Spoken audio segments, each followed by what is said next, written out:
Good evening प्यारे बच्चों। एक बार आप लोगों को फिर से हमारे ही यूट्यूब चैनल विनय सर क्लासेस में आप लोगों का एक बार फिर से स्वागत है। तो आज हम आपके लिए जो वीडियो लेकर आए हैं वो है इलेक्ट्रिकल पावर। ये भी एक इम्पोर्टेंट चैप्टर है, इलेक्ट्रिसिटी का ही एक टॉपिक है इलेक्ट्रिकल पावर। और इसे पढ़ने के लिए आप एक बार 9th को रिकॉल करें, जहां पर पावर की आपने एक पर्टिकुलर फॉर्मूला को भी आपने पढ़ा था। तो अगर हम इलेक्ट्रिकल पावर को डिफाइन करें तो हम इसे कैसे डिफाइन कर सकते हैं? तो हम इसे चलिए डिफाइन करते हैं। इलेक्ट्रिकल पावर क्या है? The rate of doing work.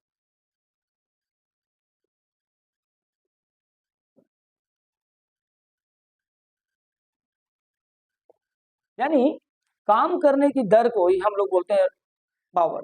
यानी the rate of doing work is called power.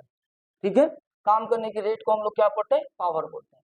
तो अगर हम क्लास 9th की बात करें तो 9th में हमने एक फॉर्मूला पढ़ा था इसका कि power is equal to W upon में T, work done upon time. हमने क्या पढ़ा था? डब्ल्यू इजकल टू क्या है? वर्क डन, और टी इजकल टू टाइम।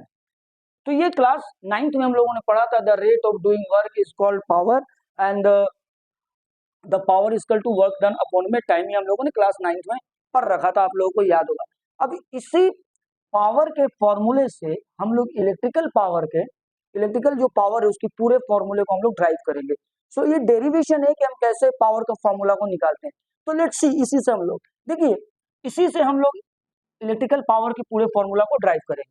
तो आपको जहां तक ध्यान होगा या आप लोगों ने पहले पढ़ रखा होगा, पहले रिकॉल करें कि इलेक्ट्रिसिटी चैप्टर में आपने पावर, ये सॉरी, आपने वर्क कहाँ पे सुना था? वर्क डन का फॉर्मूला कहाँ सुना है? याद करें, हम लोग वोल्टेज यानी पोटेंशियल डिफरेंस जब पढ़ रहे थे तो पोटेंशियल डिफरेंस का हम लोगों ने फॉर्मूला पढ़ा था डब्ल्यू अपॉन में क्यू। डब्ल्यू अपॉन में क्यू समझ में आ रही है? हम लोगों ने क्या पढ़ा था? Work done upon charge is equal to potential difference. अब मान लिया जाए इससे आपने ये फॉर्मूला पढ़ा था आपने। अब वर्क अगर आपको निकालना होगा तो क्या होगा? वर्क निकालने के लिए आप क्या करेंगे? क्रॉस मल्टीप्लाई करेंगे तो क्या हो जाएगा? We multiply Q. यानी डब्ल्यू की वैल्यू क्या आ गई? We multiply Q. अब चलिए पावर वाले इस फॉर्मूले में, ये जो ऊपर का जो पावर का जो फॉर्मूला लिखा हुआ है, इस फॉर्मूले में हम डब्ल्यू की वैल्यू को पुट करते हैं। तो P इजकल टू हो जाएगा, जहां पे डब्ल्यू देख रहे हैं वहां पर वी मल्टीप्लाई क्यू कर देते हैं, right, divided by T. Same electricity chapter में आपने एक और भी फॉर्मूला पढ़ा था आई का बार। आई इजकल टू आपने क्या पढ़ा था? याद करें, आई इजकल टू आपने पढ़ा था चार्ज अपॉन टाइम। तो कुछ आपको नहीं दिख रहा है कुछ ऐसा मिलता जुलता? चार्ज अपॉन टाइम, यानी क्यू अपॉन टी की जगह पे आप आई भी लिख सकते हैं। यस और नो? यानी क्यू अपॉन में टी इक्वल टू आप आई भी लिख सकते हैं। तो चलिए अब इसी फॉर्मूले में हम पुट करते हैं, पी तो जैसे था वैसे ही हो जाएगा, पावर तो जैसे, वी को हम रहने देते हैं, और क्यू अपॉन में टी जो है वो अब आई बन गया। तो टोटल फॉर्मूला आपकी क्या निकल के आ गई? P equal to V into I. ये आपका फर्स्ट फॉर्मूला हो गया, फर्स्ट फॉर्मूला ऑफ पावर।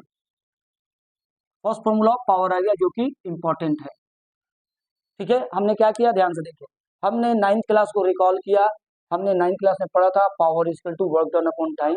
हमने इसी को वैसे ही रहने दिया। हमने उसके बाद इसी अब अपने चैप्टर में, प्रेजेंट चैप्टर जो कि इलेक्ट्रिसिटी चैप्टर है, हम उसमें आए।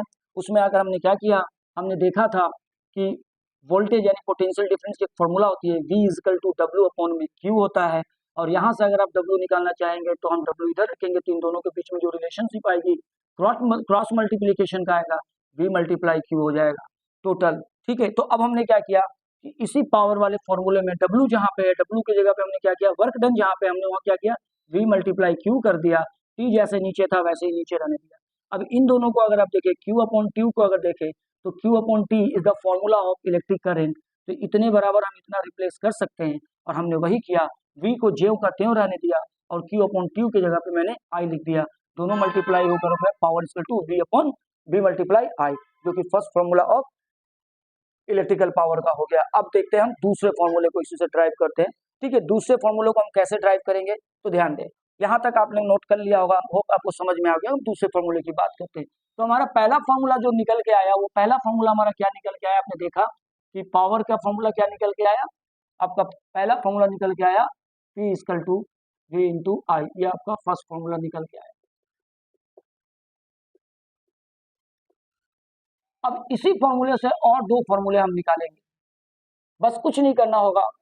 इस बार दोनों फॉर्मूला निकालने के लिए हमें ओम्स लॉ की सहायता लेनी होगी, ठीक है। और एक बार हम V को रिप्लेस करेंगे और एक बार हम I को रिप्लेस करेंगे। तो आपको याद होगा ओम्स लॉ के अनुसार, ओम्स लॉ के अनुसार आपने पढ़ा होगा V इक्वल टू क्या होता है, V इक्वल टू क्या होता है, I इंटू R। तो चलिए एक बार हम इस फॉर्मूले को लिखते हैं, P लिख दी है मैंने जैसे था वैसे, V की जगह पर इस बार हम I इंटू R लिखते हैं, ठीक है, क्योंकि मैंने V का वैल्यू ओम्स लॉ के अनुसार I इंटू R लिखा, तो I इंटू R कर दिया। ऑलरेडी पहले से एक I था, उसे हम मल्टीप्लाई में जैसे था वैसे रखेंगे। अब आप देखें I और I स्क्वायर हो गया और ये R जैसे था वैसे रख दिए। तो इस बार दूसरा फॉर्मूला जो आ गया वो कौन सा आ गया, V equal to I square R, इसे हम बोलेंगे सेकेंड फॉर्मूला ऑफ पावर, ठीक है। समझ में आ गई, मैंने क्या किया, सिंपल सी बात है, हमने P equal to V upon I, B multiply I रखा हमने। हमें मालूम है ओम्स लॉ के अनुसार V इक्वल टू IR होता है, तो जहां पे V आपको दिखा वहां पे हम क्या कर दिए, IR लिख दिए। ऑलरेडी एक I था, I को रहने दिए, I से I का मल्टीप्लाई I स्क्वायर निकल गया, R जैसे था R वैसे रह गया, तो दूसरा फॉर्मूला निकल गया P equal to I square R।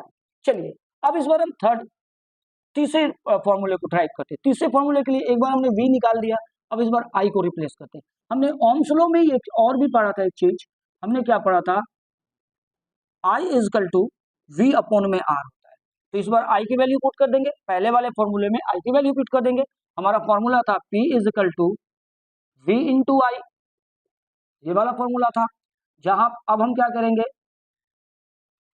P को वैसे ही रहने देंगे, ठीक है, P को वैसे ही रहने देंगे, V भी वैसे ही रह जाएगा। जहां पे I है वहां I की value V upon R put कर देंगे, V अपॉन में R पुट कर देंगे। तो हमारा क्या निकल गया, आप देखें P is equal to V multiply V equal to V square हो गया और नीचे क्या हो गया R। ये हमारा third formula of the power निकल गया, थर्ड फॉर्मूला।